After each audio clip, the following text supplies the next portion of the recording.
スイングアークって大きければ大きいほど飛ぶんですよ。ボールって飛ばない人はこういう縦丸のね円をヘッドで描いちゃうの。イメージしてほしいのは7番とか6番とかになってくるとポンって置いた時ロフトがそもそも立ってるからなんとなくボールが上がらないっていう印象があるんだと思うんです。だからリリースを入れて自分で上げようとしちゃうから距離が出てこない。三角形なくなるとか引けちゃうとか、もう三角形のね3の字もない四角形になってます。そう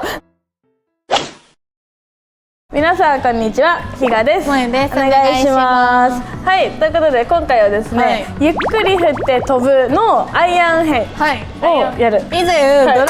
ーでゆっくり振って飛ぶっていうのをやってますよね。やりました。それとアイアンはまたなんか違ってくる部分があるんですか？アイアンとドライバーって基本的にスイングの基本はやっぱり一緒ではあるんですけど、ボールの捉え方が違うのは知ってますよね。はい、アイアンはダウンブロー、ドライバーはアッパーブローで、そもそものボールの捉え方が違うので、ちょっとスイングの意識するポイントっていうのも変わってきた方が打ち分けられる。ドライバーみたいにアイアン打つっていうわけではないので、ちょっとそこも踏まえて今日はゆっくり振って飛ばすアイアン編を説明します。はい、お願いします。ひがもえの YouTube を見ている方限定で e スイングのインストラクターが1時間無料でレッスンさせていただきます。トラックマンでのマンツーマンレッスンなのでみっちりレッスンすることができます。応募方法は概要欄に貼ってあるホームページ、お電話からお待ちしております。ホームページからはご予約フォームにあるゴルフのお悩み、質問の欄にひがもえ無料レッスンとご記入ください。お電話の方はひがもえの YouTube を見ている旨を伝えてください。皆さんにお会いできるのを楽しみにしております。待ってます。ということで、じゃあ早速説明の方に入っていくんですけども、ゆっくり振って飛ばすって言ったんですけど、今の現状のヘッドスピードを落として飛ばしに行くっていうわけではなくて、皆さんそれぞれ自分のヘッドスピードの平均値とかあると思うんだけど、それをキープした状態でそこから最大距離を出していくよっていう状態、それをコントロールするのにとっても大事なのが打ち出し角。まずは正しく打ち出すことがまず1個、あとはスイングアーク、この2つに絞って今日は説明するんですけど、まず1個目のね打ち出し角をコントロールするのに大事なのがフェンス面のロフト角を調整することが大事なんですけど、よくあるあるですよ。9番打っても7番打っても距離が変わらないとかいう人って結構多いと思うんです。それを調整するのがこのロフトなんですけど、じゃあロフトを正しく使うために大事なことが1個あるんですけど、もう何でしょう？ハンドファースト。当たり危ない当たりです。ロフト角とはっていうところね、まず説明します。ロフト角とはこうポンって置いた時、これ7番アイアン持ってるんですけど、7番アイアン置いた時のこのフェース面の角度ですね、これをアドレスから基本的にアイアンってハンドファーストで構えるものなんですけど、それをさらにインパクト打つ瞬間にハンドファーストを強くすることによってフェース面が起き上がってくるんですね。これをしないと9番打っても7番打っても飛ぶ距離が同じっていう現象になってしまうので、9番でも7番でもアドレスよりもちゃんとハンドファーストにクラブを使うことによってロフトを立ててこの番手通りの飛距離を飛ばしていくっていうのを皆さん頭に入れておいてください。この正しいハンドファーストを作るために大事なポイントっていうのがまずアドレスです。アドレスでちゃんとハンドファーストに構えられてるかどうか、自分のアドレス見た時にどの番手も基本的にこのグリップエンドは自分の左足の内側のこの内ももですね、ここにどの番手もですよ、ここに刺しててほしい。ドライバーだったらボールの位置変わるけどこのグリップエンドの向き変わらないし、ウェッジだったらボールが右に来るからここ変わらなかったらハンドファーストが強くなるし、ハンドファーストの度合いっていうのは番手によって変わるんですけど、それは手元の位置が変わるからじゃなくてボールの位置が変わるからハンドファーストの度合いが変わってくるよっていうのをアドレスは気をつけてください。アドレスでハンドファーストが作れたら次ダウンスイングでアーリーリリースをしてしまう人、はい、やっぱ9番とかってある程度最初のポンと入れた時のロフトがあるからパッて見た時のボールが上がるなっていう安心感があるから割とハンドファーストに打てる人多いんですよ、はい、なんだけどだんだんクラブが長くなって7番とか6番とかになってくるとポンって置いた時の顔がロフトがそもそも立ってるからなんとなくボールが上がらないっていう印象があるんだと思うんです。だからみんなこうボール上げたくて長いクラブになればなるほどリリースを入れてボールを自分で上げようとしちゃうから距離が出てこないっていう現象が起きてますので、バックスイング上げたらすくいに行かないボール上げようとするとこうやって手首を使いがちになっちゃうので、ダウンスイングではちゃんと右手のこのコック入れたコックをキープした状態でダウンスイングに入ってくる。でそのまんまダウンに入ったら体の回転が入ってきて徐々にリリースが少しずつ入っていってボールに当たってくるので、もちろんコックずっとキープしたまま引っ張り続けちゃうとハンドファーストが次強すぎてシャンクとかボール次上がらなすぎて飛ばないっていう現象になっちゃうので、自分でこのタイミングでリリースをしようとかキープし続けようっていうわけではなくてトップから腰まではキープ、はい、でここからあとは体の回転すると勝手に自然なリリースが入ってきて正しいロフト角で打ちやすいかなとは思います。はい、はい、で次スイングアーク、はい、スイングアークについてを話していきたいんですけど、スイングアークって大きければ大きいほど飛ぶんですよ。ボールって基本そりゃそうですよね、腕が長い人の方が飛ぶしイメージを持ってほしくて、よく私が言うのはスイングって円運動で動くじゃないですか、はい、飛ばない人は縦丸の円を描いちゃうんですよ。スイング中にこのヘッドの動きが、はい、こっちが短くて縦に長く上がってこういうなんだろうイメージがこういう縦丸のね円をヘッドで描いちゃうのなんだけど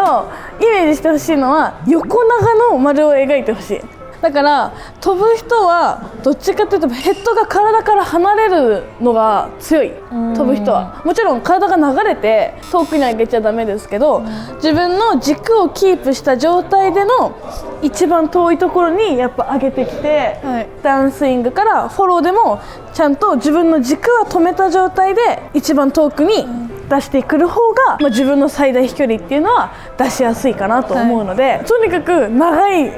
横長。質問どうぞ。ダウンの時はこう言っちゃいけないんですよね、来ましたこの質問その今の説明だと全部やっちゃおうって気になっちゃう。確かにそういう人がいると思います、はい、前みたいにバックスイングは基本的に大きく上げますよね、はい、横長を描きます、はい、そしたらダウンではフォローを大きくする準備をしたいので、スイングって基本的に左右対称でやりたいんですよ、はい、だから上げてフォローも大きくしたいからこっちを大きくしちゃうとフォローがね次チキンになっちゃって右側だけ長い丸がつってきちゃうのね。なるほど。そうだからバックスイングも大きい円を1回描いてしまったら次はフォローを出すために1回溜めます、はい、溜めることによってここさっき言ってたコックがキープできるんですね、でここ溜めたら体の回転が入ってきてさらに次もう一回こっち側で大きい円を動くなんて書くと左右対称の長丸ができるので、はい、どっちも長くしたいから1回書いたらもう一回行かなくていい、はい、そこは大きくする必要ないので気をつけてそれは、はいはい、っていうところですね、はい、では次は、今のロフト角の練習とスイングアークの練習をどっちもやりたいので、はい、練習ドリルを説明していきます。はい、お願いします、はい、ということで練習ドリルを説明していくんですが、使用クラブは7番、はい、何番でもいいです。アイアンだったらウェッジ以外かな。最初は打ち出し角を安定させるドリルをやっていきたいんですけど、打ち出し角を安定させるのに大事なのがリリースっていう話したと思うんだけど、はい、このリリースをなくす練習ドリルです。スプリットハンドで左手と右手を外してアドレスするんですけど、はい、左手はグリップ指2本分ぐらい短く持ったところでグリップ握って、右手はグリップギリギリのラインを握ってもらえるといいかなと思います、はい、この状態でアドレスハンドファーストにしっかり構えます。でここから打っていくんですけど、まず素振りからで気をつけるポイントがいくつかあるので説明したいんですけど、まず手首をキープする練習なので、基本的に手首を使う感覚はないようにしていきたい、はい、でハーフスイングでいいんですけど、手首使わないでハーフスイングするってなったらやっぱ体をね回転させるしかないんですよね、はい、これを体が正面向いた状態でハーフスイングしようとすると絶対手首リリースされちゃってるので、バックスイング上げたらそのまんま体を左に向けてくる、はい、でこの時にポイントなのが構えた時の三角形、ここの三角形ありますよね、はい、この三角形がキープされた状態で振り終われたらベストです、はい、これが三角形なくなるとか、引けちゃうとか、もう三角形のね3の字もない四角形になってます、そうなんで上げた時も三角形、打つ時も三角形、打ち終わった後も三角形をキープすることを意識してみて打ってほしい、はい、で素振りできたらボール打つんですけど、あと1個今の練習にプラススイングアークの練習もプラスで一緒にやっていくので、はい、用意するのはね、じゃじゃーん、はい、こちらのこれ今500のペットボトル、水が入ってるんですけど、はい、500から1リットルぐらいの重さのペットボトル用意してもらって、はい、このペットボトルをボールの後ろにセットします。一旦ボールある程度、はい、1回動き見せますね。スプリットで握って、ヘッドの後ろにペットボトルセットしたら、このペットボトルをなるべく遠くに押しながら上げます。こんな感じ、はいはい、で遠くに転がせられれば OK、だけどスイングアークがちっちゃい人っていうのはすぐ上に上げる動きが強いのであんまり転がらないんだよね、これをなるべく遠くに押し出してあげて打つ、はい、練習をしてほしい、はい、じゃあ打ちます。こんな感じ、はい、基本的にボールをまっすぐ飛ばしてほしいです。左に行ってるとか右に行ってる時っていうのは体が回ってないとか手首使ってるとかそういう現象が起きてると思うので、ハーフなんでせめてボールはもう出球まっすぐ飛ばせられるように、どうしてもまっすぐ飛ばない人は一回ペットボトルなしでいいと思うので、本当に手首の動きだけに集中してみてほしいですね、はい、いろんな練習できると思うのでちょっと意識するポイントいろいろあると思うんですけど、やってみてほしいです。はい、はい、ということで、じゃあ実際に萌えにやってみてもらおうかなと思いますので、はい、お願いします。お願いします。一回素振りからいく？素振りね。いいぞ。いいぞですか？いいぞ。いい、今じゃあこれいく？はい、行きましょうか。遠くに押していけるように。短っ。今一歩。2メーターぐらい転がすぐらいのイメージかな。お、いけた。ナイスナイスナイス。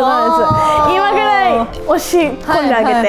て、この時にね、今できてるけど、はい、悪い時押したいが勝って流れないようにね気をつけて。はい、うまい。ナイス、いけそう。よし、じゃあボールを打ちますか。はい、おおうまい、うまい、ナイスです。こんな感じ、めっちゃうまいもん。今のここ多分こんぐらいまで上がってたじゃないですか。上がってる。こんぐらいでも2メートルいってるってこと？いく。若干やっぱコックそもそも入れないと、はい、腕だけでノーコックでバーって遠くに上げようとすると腕がごめんね、はい、上がりすぎちゃうから、はい、押したら、ちょっとコッククラブを地面と平行にするぐらいは使っていいと思います。そしたら止まりやすい。で、こう入れたらもうそのままいくんで。そこは崩さない。崩さない。こんぐらいは入ってる。こうでこういうことか。ほぼもう胸のあたりまで上がってるけど、ハーフスイングができないけど。でもそんなもんですね。やっぱ思った以上にスイングは上がってきちゃうので悪くはないと思うんですが、皆さんもやってみてください。やってみてください。ありがとうございます。ということで、じゃあ次は私がビフォーアフターを打っていくんですが、ビフォーはロフトが寝てちょっと縦長の丸を描くようなイメージで振っていきたいと思います。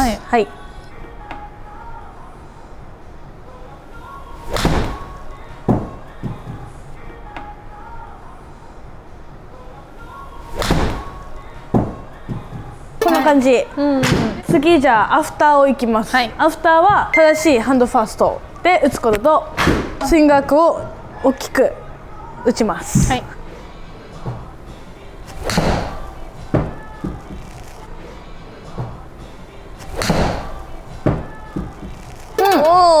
こんな感じです。